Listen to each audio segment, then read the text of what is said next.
Hi, my name's Dulcie Hill, and today I want to talk about succeeding when you get IVs.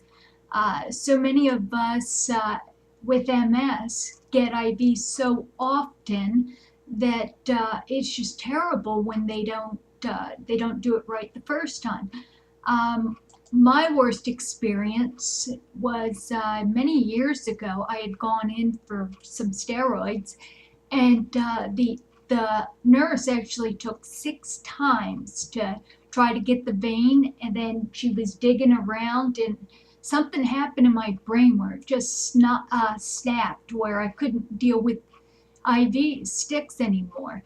And the more stressed out you get, and the more the nurse fails at getting the vein, the less likely they're gonna succeed at all. So I've come up with a protocol when I was going to University of Pennsylvania and getting to Sabri, and after 31 years of experience and being a hard stick, um, they developed a protocol for people who are hard sticks. So I want to tell you about it. I'm also going to print the steps at the bottom under where it says what to do there, or you can go to msfrontiers.org, and I'm going to print that as well on that website.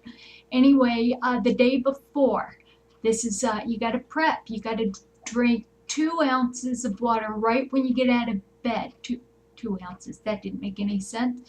2 8-ounce glasses of water right when you get out of bed, and you want to repeat that 4 times.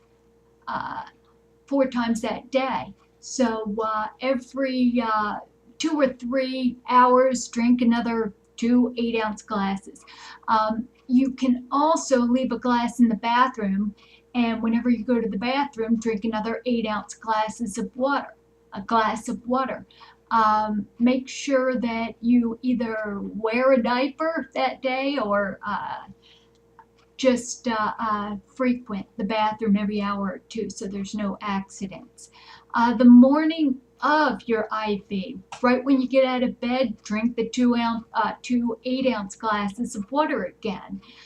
Also, bring with you some water that you can sip while you're going to your IV. The next thing you need to do is eat a big, well-balanced breakfast before you leave. So in the morning, get some eggs and toast and maybe a little fruit, or just really load up on a well-balanced meal. Next is an hour before.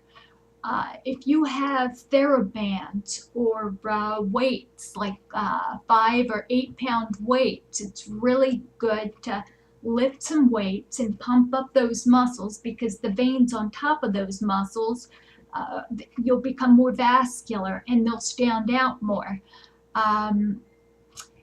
Next is get your arms superheated. You can get your body superheated. I wear layers and layers of clothes, but another idea is one of my friends does it. She uses hand heat warmers packs, and she places them on her arm, and then she lightly ties an ace bandage around there, and then around it to hold it in place. At that point, if you can get a hold of some leg warmers, you get at the, let's see, Five Below, I think. You get those leg warmers and put it over your arm, and then put a big old coat on top of it. Think about how your arms are if you're in a hot shower or something and your arms are down low. Start noticing the situations that get those veins popping up. Let me just see here. 15 minutes before, what you want to do is eat candy or chocolate. The sugar helps your veins pop. So it's my excuse to bring a chocolate chip cookie. Stick time. Now it's time to get the IV started. What happens is if you make everybody at ease and everybody has a better chance of succeeding. So I usually help by getting everyone to laugh. I'll tell a ridiculous story that always happens to get everyone laughing, or I'll point out something crazy that I just noticed. I like to pay attention and I love to laugh. Or get yourself a joke and get ready to tell it there. So everybody's just at ease. Make sure the nurse has either 20 gauge or 22 gauge IV starter kit. You don't want to use a butterfly. They use the butterfly thing, and sometimes they use that to pull out blood. But you don't want to do that when you're starting an IV. You want a stiff needle. They want a really stiff needle that goes in really fast. It won't bend, and that gives you the greatest chance for success. It gives them. Ask the nurse to go shallow when sticking your vein. A lot of times they'll go right through. And the truth is that the closer the needle is to the actual angle of the vein, the easier it is to land the tip inside the vein where you want it. So just tell them to go shallow instead of going through or blowing the vein. You just don't want that. If they're at all possible, lay back. Raise your feet when they start the IV. If at all you can get your arms below your body at all, the blood will pool in your arms, and the gravity will make more blood go in the lowest extremity. So try doing that. All right, I mentioned not to, what I like to do is mention, don't say little stick. I can't be warned.